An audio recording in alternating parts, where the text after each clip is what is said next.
Collègues, chers journalistes, je m'appelle Mody Diop. Je suis le coordonnateur du plan d'urgence pour la sécurité alimentaire. Je travaille au niveau du secrétariat exécutif du Conseil national de sécurité alimentaire, le service de la primature qui s'occupe des questions de sécurité alimentaire. Nous sommes réunis aujourd'hui pour parler d'une mission de suivi du plan d'urgence pour la sécurité alimentaire. Pour rappel, le gouvernement a validé un plan d'urgence pour la sécurité alimentaire le 9 mai 2017. Ce plan concerne 6 départements du pays. Il s'agit des départements de Matam, de Kanel, de Bambey, de Malem Hodar, de Goudiri et de Tambacounda. Ces 6 départements étaient identifiés comme étant ceux qui avaient le plus de difficultés en matière d'insécurité alimentaire. Alors ces départements ont été donc ciblés pour un plan d'urgence d'environ 4,5 milliards de francs CFA. C'était à l'occasion d'un conseil interministériel présidé par M. le Premier ministre. Je le rappelle, c'était en mai 2017. Le plan a connu un début d'exécution depuis le mois de juillet, déjà avec le programme alimentaire mondial qui est intervenu au niveau du département de Matam. Le PAM a distribué des bons d'achat alimentaires à environ plus de 8000 ménages. Et au niveau de Goudiri et de Malem Hodar, c'est la Banque mondiale qui a distribué du cash. Donc c'est un transfert monétaire. La valeur était de 5 000 francs par personne, avec un plafond à 9 personnes par ménage pendant 3 mois. Alors, cela a été exécuté. Maintenant, pour ce qui concerne les 3 autres départements, à savoir Kanel, Bambey et Tambacounda, l'État compte distribuer des vivres, c'est du riz. Déjà, le programme a démarré dans le département le plan a démarré dans le département de Tambacounda. Nous venons de Tambacounda d'ailleurs et nous avons procédé au lancement officiel des opérations de distribution avec le préfet du dit département. Là-bas, à Tambacounda, les opérations se passent bien. Toutes les communes ont reçu quasiment l'intégralité du tonnage prévu. Je rappelle que l'État a pu acheter 4,6 000 tonnes, 4600 tonnes environ pour les 3 départements, et nous avons ciblé plus de 24 000 ménages qui vont recevoir cet appui-là.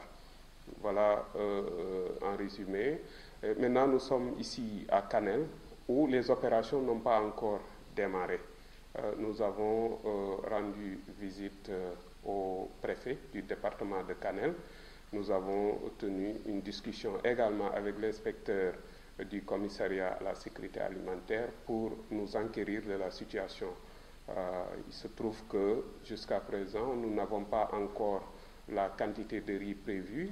Les mises en place ne sont pas encore effectives, mais nous avons eu bon espoir parce que l'inspecteur nous a dit que la semaine prochaine, les mises en place vont démarrer. Donc, voilà la situation. Nous attendons donc la semaine prochaine pour commencer les opérations de distribution. Mais déjà, nous avons demandé aux autorités administratives concernées, à savoir le préfet et les sous-préfets au niveau de Kanel et au niveau de l'ensemble des départements concernés d'ailleurs, de mettre en place des commissions de distribution. Cela a été fait à Tambacounda. Nous espérons aussi que ça a été fait à Bambey. Nous allons nous rendre là-bas dans les prochains jours. Nous avons aussi eu la confirmation avec le préfet, l'adjoint au préfet du département de Kanel. Nous avons vu les moutures d'arrêtés et nous sommes là rassurés. Alors tout se passe bien pour le moment à part ce léger retard lié à la mise en place des vivres au niveau du département de Kanel. Voilà, ce que nous avons, je rappelle que je coordonne le système national d'alerte précoce, sécurité alimentaire. Nous sommes chargés d'évaluer la situation alimentaire du pays et d'alerter en cas de difficulté. En tant que coordonnateur du système d'alerte précoce, ce que je pourrais dire, c'est que nous avons, sur l'ensemble du pays, nous sommes en train d'analyser la situation. Il y a un atelier qu'on appelle l'atelier national d'analyse du cadre harmonisé. Le cadre harmonisé, c'est un instrument mis en place par le comité inter-État, comité permanent inter-État de lutte contre la sécheresse dans le Sahel, qu'on appelle le SILS. Le SILS a mis en place ce cadre harmonisé qui est un outil fédérateur qui permet d'analyser l'insécurité alimentaire aiguë au niveau des 17 pays du SILS et de la CEDEAO. Il s'agit donc des 15 pays de la CEDEAO, plus la Mauritanie et le Tchad. Cela fait au total 17 pays. Et dans ces 17 pays, il y a ce cadre-là qui est commun et qui permet donc d'analyser l'insécurité alimentaire et la vulnérabilité liée donc, à l'accès à l'alimentation. Ce cadre est en train de se tenir, l'atelier national. Tous les experts nationaux sont conviés à un atelier. C'est aujourd'hui même que l'atelier devrait prendre fin et on va prendre connaissance des résultats. Mais déjà, il y a des enquêtes qui ont été faites sur le terrain et régulièrement, nous faisons des missions de suivi. Alors, il est ressorti de ces missions que la zone Ranérou-Podor est une zone plus ou moins à risque. Pourquoi? Parce que nous avons noté que c'est une zone où il y a déjà un déficit de pluie. Ensuite, il y a eu déjà le départ précoce des transhumances. Nous avons relevé ça avec les experts. Nous avons aussi pu voir que l'herbe, le pâturage n'a pas dépassé 10 cm dans beaucoup de zones. Et nous avons aussi relevé qu'il n'y a pas eu de crue. Et quand les crues ne sont pas suffisantes, cela veut dire que les cultures de décrue ne pourraient pas se faire correctement. Et ça, c'est vraiment inquiétant, donc, notamment dans le département de Podor, où les experts ont relevé ce phénomène-là d'absence de crues suffisantes pour pouvoir réaliser des cultures de décrue. Voilà la situation globalement. Donc, cet axe-là est un axe à risque. Et nous attendons les résultats du cadre harmonisé, mais après ces résultats, nous allons mener encore une mission sur le terrain pour évaluer correctement la situation avant de proposer au gouvernement les interventions qu'il faudrait tenir. Voilà. Maintenant, vulnérable par rapport à l'insécurité alimentaire, par rapport à la malnutrition. Je dois vous signaler que dans le cadre de l'Alliance globale pour la résilience, nous avons identifié les 20 départements les plus touchés par ces phénomènes-là, avec récurrence. Ces départements sont celui déjà de Podor, plus les 3 départements de Matam, les 4 départements de la région de Tambacounda, les 3 départements de Kédougou et les 9 départements de la région de la Casamance, c'est-à-dire Sédhiou, Kolda et Ziguinchor. Cela fait au total 20 départements où on a constaté que l'insécurité alimentaire et la malnutrition sont des phénomènes très récurrents, en dépit des programmes, en dépit des interventions multiples qui s'y déroulent. Le premier constat vraiment qui ressort de toutes les analyses, c'est que ça fait partie des régions les plus appuyées au Sénégal. Mais pourquoi on appuie toujours la même région et toujours la région est en difficulté? La première question, à mon avis, ça c'est vraiment un avis personnel, c'est de revoir les interventions, de revoir leur ciblage, de revoir leurs objectifs et de plus mettre l'accent sur l'évaluation de ces programmes-là. Parce qu'en général, nous n'avons pas cette culture d'évaluation. Est-ce qu'on évalue réellement tous les programmes, toutes les interventions qui se passent? pour voir si ces interventions ont atteint leur objectif, pour voir si les résultats attendus ont été effectivement obtenus. Ça, c'est très important pour l'État. Évidemment, c'est l'un des rôles du SSNSA, le secrétariat exécutif du Conseil national de sécurité alimentaire, qui a pour mission d'aider le gouvernement à avoir une meilleure orientation en matière de sécurité alimentaire. C'est le bras technique du gouvernement en matière de sécurité alimentaire. L'une de nos missions consiste à suivre l'état de mise en œuvre des politiques et programmes en matière de sécurité alimentaire, mais aussi de suivre régulièrement la situation alimentaire et nutritionnelle du pays. Cela fait partie de nos missions régaliennes même.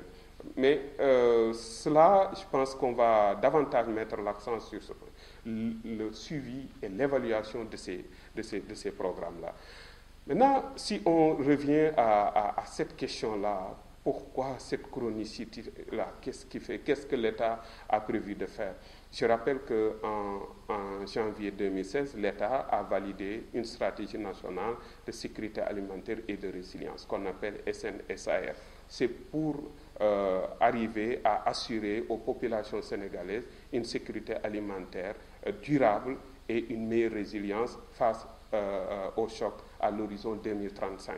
Et cette SNSAR, la stratégie nationale de sécurité alimentaire et de résilience, va être opérationnalisée par un important programme qu'on appelle le Programme national d'appui à la sécurité alimentaire et à la résilience. C'est un programme de plus de 2000 milliards de francs CFA et l'État a réussi, à travers les différentes interventions des ministères sectoriels, à trouver un financement. Les 3/4 du coût de ce programme-là ont pu être couverts et maintenant l'État est en train de chercher le reste. Et c'est évalué à environ 642 milliards que l'État est en train de chercher.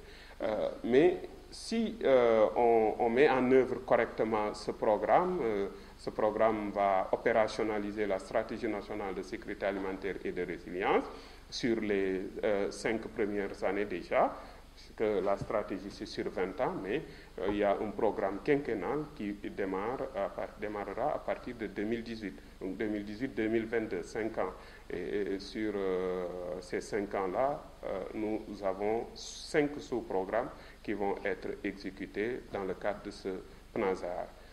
Les 5 sous-programmes, le premier sous-programme, essayer de résoudre les difficultés liées à la disponibilité alimentaire. Le deuxième sous-programme est l'accès à l'alimentation. Comment faire pour que toutes les populations sénégalaises aient accès à une alimentation saine, suffisante et nutritive. Et le troisième sous-programme est une innovation, une véritable innovation qu'on appelle les nouveaux terroirs résilients. C'est un nouveau concept, NTR. C'est un concept qui est apparu en juillet 2017. Et ce concept-là signifie simplement que nous voudrions mettre en place au Sénégal des zones qui sont capables de faire face au choc. Déjà faire face à l'incertitude et au risque de choc, de répondre à ces chocs-là, de s'adapter de manière durable.